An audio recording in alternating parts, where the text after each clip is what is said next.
Hello everyone, আমি পারুল আর আমার চ্যানেলে তোমাদের সবাইকে স্বাগত। তো আমি আজ চলে এসেছি আমার মেয়ের রাইস সেরেমনি পার্ট 1-এর ভিডিও তো তোমাদের দিয়েছি, তো এটা পার্ট 2। তো প্রথম ভিডিওতে তোমরা পার্ট 1-এ যে দেখেছো আমি ঠাকুরের জন্য প্রসাদ রান্না করছিলাম, তো এটা সেকেন্ড পার্টে দেখো আমি আমার মেয়েকে নিয়ে বেরিয়েছি এখন ওকে স্নান করানোর জন্য। আজ ওর যেহেতু মুখে ভাত, প্রথম ভাত খাবে, এই জন্য আমাদের নিয়ম আছে ওকে প্রতিষ্ঠিত পুকুরে স্নান করানোর। আর মা গঙ্গাকে যে পুজো হয় প্রসাদ বিতরণ, প্রথমে তাকে প্রসাদ দেওয়ার পর মেয়ে খাবে প্রসাদ। যেহেতু খুব বড় করে অনুষ্ঠান করিনি, এই জন্য আমি আর আমার আমার বড় মেয়ে আর কাকিমা এসেছে, বাকি আমার শাশুড়ি আমার মা ওরা সবাই একটু রান্নার কাজে ব্যস্ত আছে, আসতে পারিনি। নয়তো এই স্নান করানোর যে ব্যাপারটা না, এটা খুব ধুমধাম করে হয়, আমাদের ব্যান্ড বাজিয়ে নিয়ে যাওয়া হয়, সবাই মিলে নাচ করতে করতে স্নান করতে যাওয়া হয়। তো এবারে যেহেতু করতে পারিনি মানে গরমও প্রচণ্ড, করা হয়নি, ওই জন্য ব্যাস আমরা তিনজনই এসেছি। তো দেখো কথা বলতে বলতে আমরা পুকুরে চলে এসেছি, আর এত গরম আমার মেয়ে তো একদম অস্থির হয়ে যাচ্ছিলো, ওই জন্য ওর মাথায় একটা টুপি দিয়ে দিয়েছিলাম। আর আমার বড় মেয়েকে দেখো এত এক্সাইটেড পুকুরের জলে স্নান করবে বলে, ছোটো মেয়েও কম যায় না, জল দেখে সে তো নেমেই যাচ্ছে। আর এদিকে দেখো পুকুরে এসেছি, মুখে ভাত বলে কথা, একটু ফটোশ্যুট হবে না। তো প্রথমে আগে বললাম যে স্নান পুজো পরে হবে ভাই, আগে আমাদের একটু ফটোশ্যুট হয়ে যায়। আমি আমার যা তো এইসবে একটু আগিয়ে আছি। তো এইদিকে দেখো ফটোশ্যুট করার পরে আমরা বলতে আমি আমার মেয়েকে জায়ের হাতে দিয়েছিলাম, আর এইদিকে আমি আমার পুজোয় লেগে পড়েছি। তো এটাকে ঘাট পুজো বলা হয়। প্রথমে জলের দেবতাকে পুজো করে এই ঘাটের মধ্যে একটু গোবর দিয়ে তার মধ্যে সিঁদুর টিপ দিয়ে আর কি, আমি তো নিয়মগুলো ঠিক মতো জানি না বলতে আমার মেয়ের বেলায় করেছিলাম, সেটা 3 বছর হয়ে গেছে। তো সাথে কাকিমা ছিল, কাকিমা বলে দিচ্ছিলো এভাবে করবি, এভাবে ফুল দিবি, তারপর প্রসাদ দিবি।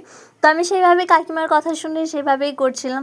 আর এই যে ঠাকুরের জন্য একটু প্রসাদ এনেছিলাম, সেটাই মেখে নিচ্ছি ভালোভাবে। এটাকে আবার 3 জায়গায় দিতে হবে, মানে আমাকে বাড়ি ঢোকার আগে পর্যন্ত 3 জায়গায় এভাবে পুজো করে করে যেতে হবে। তো প্রথমে একটু প্রসাদ দিয়ে এখানে করে নিলাম, আর এবার হচ্ছে আবার একটু ফটোশ্যুট মেয়েকে নিয়ে। ওর তো এত এক্সাইটেড, আর সেদিন প্রচণ্ড জল ঘেটেছিল। তো দেখো আমরা বসে পড়েছি, ওকে নিয়েও কতগুলো ফটোশ্যুট হয়ে গেল। মোটামুটি আমি ফটোশ্যুটটা করার চেষ্টা করেছি, ওটা আমার একটা ড্রিম ছিল বলতে পারো, কারণ আমার বড় মেয়ের বেলায় খুব বড় করে অনুষ্ঠান হয়েছিল। তো এর বেলায় খুব বড় করে না হলেও ফটোগুলো যাতে স্মৃতি হিসাবে থাকে, ও বড় হলে দেখতে পারে, সেই ভেবেই। তো দেখো এই যে ফটোশ্যুট একটা দিলাম, বাকিগুলো এখনও ক্যামেরাম্যান দাদা আমাদের দেয়নি, ওই জন্য দেখাতে পারলাম না। আর এই যে এবার বাড়ি আসছি, তো এটা হচ্ছে নিয়ম, আমার যে কাপড়টা আছে সেটা এভাবে ধুলোয় ঘষরাতে যাবে।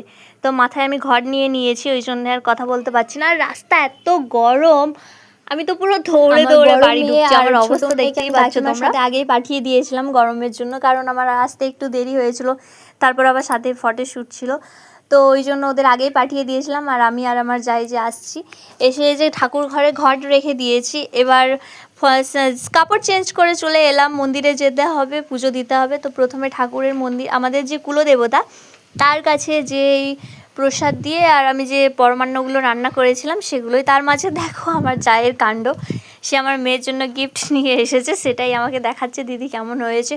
সত্যি অসাধারণ হয়েছে, খুব সুন্দর। আর হাতে চুড়িগুলো ডিজাইনটা একটু ইউনিকই ছিল, আমার খুব পছন্দ হয়েছে।